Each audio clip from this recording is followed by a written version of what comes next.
Audio क्रमांक 19। पुस्तक का नाम संस्कृति संबोध। लेखक पंडित श्रीराम शर्मा आचार्य। प्रेरक दृष्टांत। देशभक्ति के अभूतपूर्व उदाहरण। पन्नाधाय का महान त्याग। मेवाड़ राजस्थान के राणा सांगा को वीरगति प्राप्त हो गई थी और रानी भी बीमार थी। पति वियोग में जीर्ण शीर्ण हो गई थी। उनकी भी मौत की गोद में जाने की तैयारी थी। एकमात्र बालक युवराज उदय सिंह शिशु के रूप में राजगद्दी पर किलकारियां भर रहा था। रानी ने छोटा सा मुकुट पहने राजशाही वस्त्र व आभूषणों से लदे नन्हे युवराज को अश्रु भरे नेत्रों से देखा।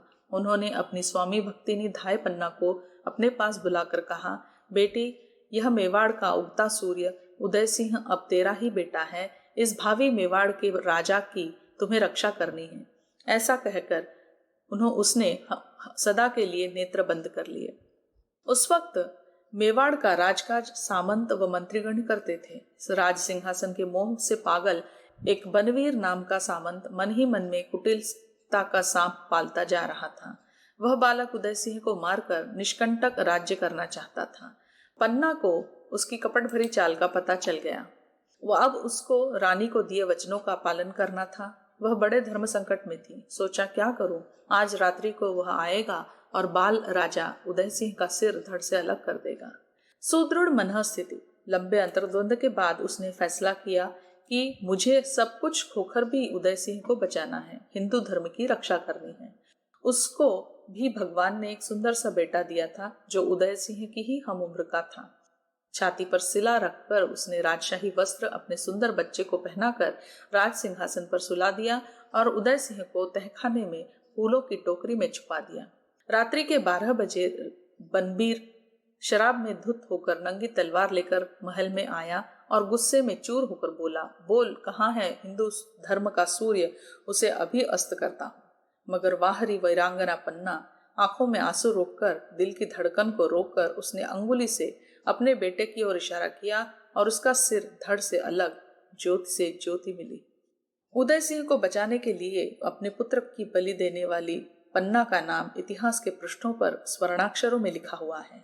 विश्व के इतिहास में ऐसा उदाहरण त्याग और बलिदान का अन्यत्र देखने को नहीं मिलता। राणा प्रताप जैसी विभूति को धरती पर उतारने का श्रेय पन्नाधाय का हो ही जाता है। संगठन की शक्ति। बुंदेलखंड के राजा छत्रसाल आरंभ में मुगलों से स्थानीय और क्षेत्रीय लड़ाइयां लड़ते रहे, पर पीछे शिवाजी के परामर्श से उनने अपना ध्येय भारत को स्वतंत्र बनाना निश्चित कर लिया। राणा प्रताप भी यही कर रहे थे। इन तीनों शक्तियों के मिल जाने और योजनाबद्ध कार्यक्रम बनाने से दिल्ली दरबार की जड़ें हिल गई। इतना ही नहीं, इन तीनों ने अपने अपने प्रभाव क्षेत्र में हिंदू धर्म के प्रति गहरी आस्था उत्पन्न करने और समूचे भारत को अपना देश समझने की भावना को भी पूरी तरह उभारा।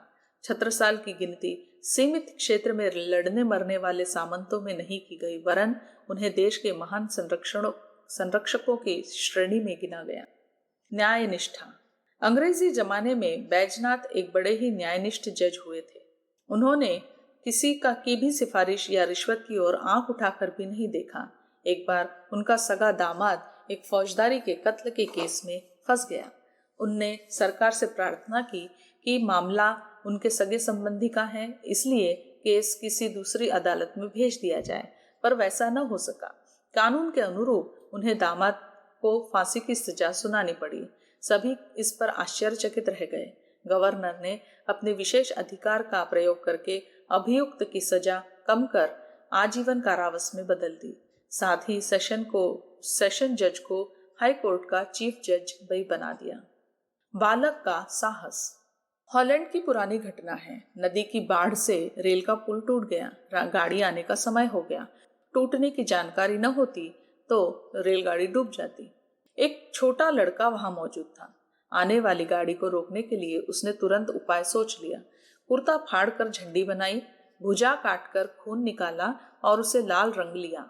पटरी पर लकड़ी में लाल झंडा फहराता हुआ वह खड़ा था।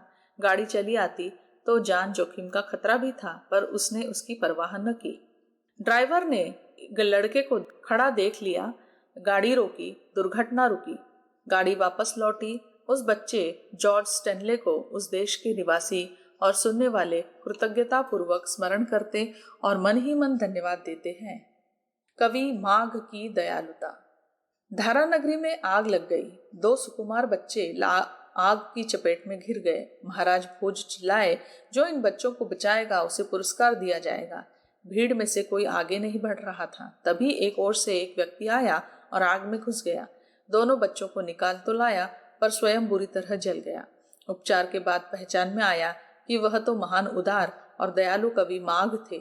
भोज ने उन्हें शीश झुकाते हुए कहा, कविवर, आज तो तुमने काव्य से भी अधिक अपनी कर्तव्य परायणता से हम सबको जीत लिया। कवि बोले, महाराज, आप सबका स्नेह सम्मान बहुमूल्य है, परंतु आज मैंने अपना कर्तव्य पूर्ण करके अपनी अंतरात्मा का स्नेह सम्मान पा लिया। इस आत्मसंतोष के आगे सीमित चमड़ी की जलन कोई महत्व नहीं रखती। थॉमस स्कॉट की सहानुभूति। थॉमस स्कॉट नदी में अपनी नाव चला रहा था। इसी समय नजदीक ही उसे एक दूसरी नाव डूबती दिखाई दी। उसमें स्त्री बच्चों की भरमार थी। थॉमस अपनी नाव को बढ़ाकर डूबती नाव के पास ले गया। देखा कि उसकी तली में एक बड़ा छेद हो गया है और पानी भरता जा रहा है। बचाव का कोई उपाय न देखकर वह उछलकर डूबती नाव पर चढ़ गया और छेद में अपना एक हाथ ठूंसकर बढ़ते पानी को रोक दिया। किसी प्रकार नाव किनारे लगी और उस पर चढ़ी सवारियां बच गई। थॉमस का एक हाथ हिमवत ठंडे जल के कारण क्षतिग्रस्त हो पूरी तरह टूट गया। वह अपार कष्ट सहता हुआ हाथ को तब तक छेद में ही लगाए रहा जब तक कि नाव किनारे तक पहुंच न गई। स्वयं कष्ट सहकर भी दूसरों की सेवा करना मनुष्य का प्रथम कर्तव्य है।